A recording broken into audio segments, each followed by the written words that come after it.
ada seorang laki-laki berteriak di dalam Masjid Nabawi dengan mengatakan, "Wahai Rasulullah, izinkan saya berzina," kata dia. "Wahai Rasulullah, izinkan saya berzina," kata dia. Semua sahabat yang mendengar ini kaget. Kemudian mereka marah karena lancang sekali laki-laki ini minta izin kepada Nabi untuk berzina. Yang udah pasti itu adalah dosa besar. Aneh kan pertanyaannya, izinkan saya berzina ya Rasul. Semua sahabat kaget, bahkan sebagian sahabat itu udah pengen mukul, udah pengen nonjok, udah ngeluarin pedang setengah sarung. Nabi juga kaget, tapi Nabi bijak. Nabi mengatakan, "Udnu, dekatlah ke saya, kesinilah." Akhirnya dia mendekat, datang ke arah Nabi, "Duduk di sini," kata Nabi. Dia duduk di depan Nabi sampai bertaut lututnya dengan lutut Nabi. Kemudian Nabi bertanya dengan suara yang lembut, karena Nabi ingin melembutkan hati orang ini.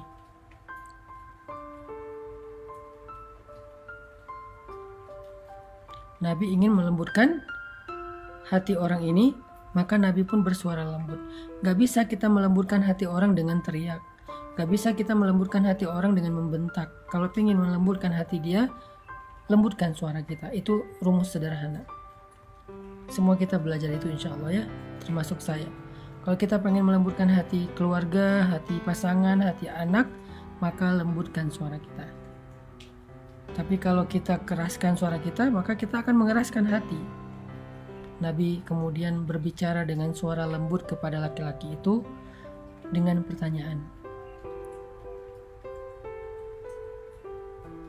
Kata Nabi, "Gimana kalau itu terjadi kepada istrimu? Gimana kalau ada orang yang berzina dengan istrimu? Atardo li zawjatik? Apakah kamu ridho jika orang berzina dengan istrimu?" Laki-laki ini kemudian tiba-tiba marah, emosional. Dia bilang, "La," kata dia, "enggak akan ridho.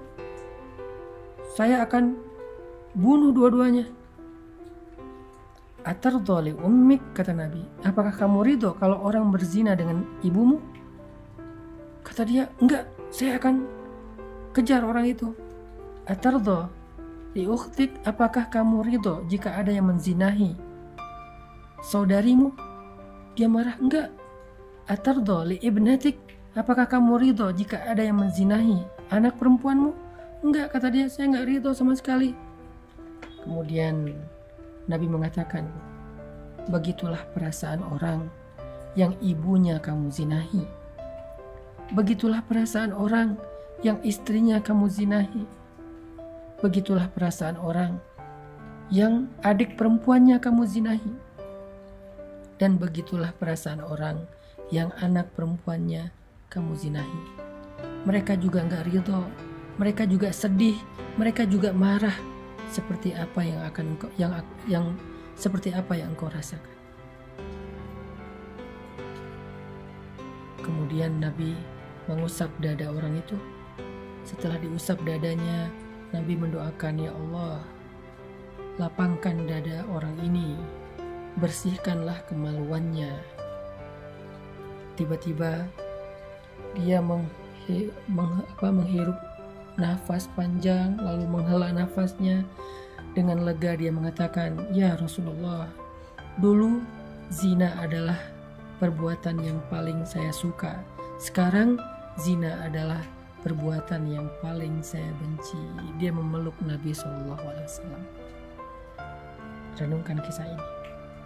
Buat laki-laki, buat perempuan yang mulai tergoda untuk punya hubungan diam-diam, hubungan yang gak halal, hubungan yang menjadi masalah, hubungan yang menyakiti siapapun di dalam kehidupannya, hubungan yang dosa, hubungan yang akan mengantarkannya kepada dosa-dosa besar, yang mulai tergoda nih, mau itu pacaran, selingkuh, TTM, teman tapi mesra dan segala macam istilahnya. Renungkan kisah ini. bagaimana kalau Allah akan membalas kesalahan kita itu dengan hal yang sama terjadi kepada keluarga kita? Mau nggak? Karena kata para ulama, al jaza min jinsil amal, balasan itu dari amal yang sama, dengan jenis amal yang sama. Sehingga kalau kita berzina, maka Allah akan membalas, orang akan menzinahi orang yang kita cintai, na'udzubillah min dzalik. Bisa pasangan kita, bisa orang tua kita, bisa adik kita, bisa anak kita, na'udzubillah min dzalik.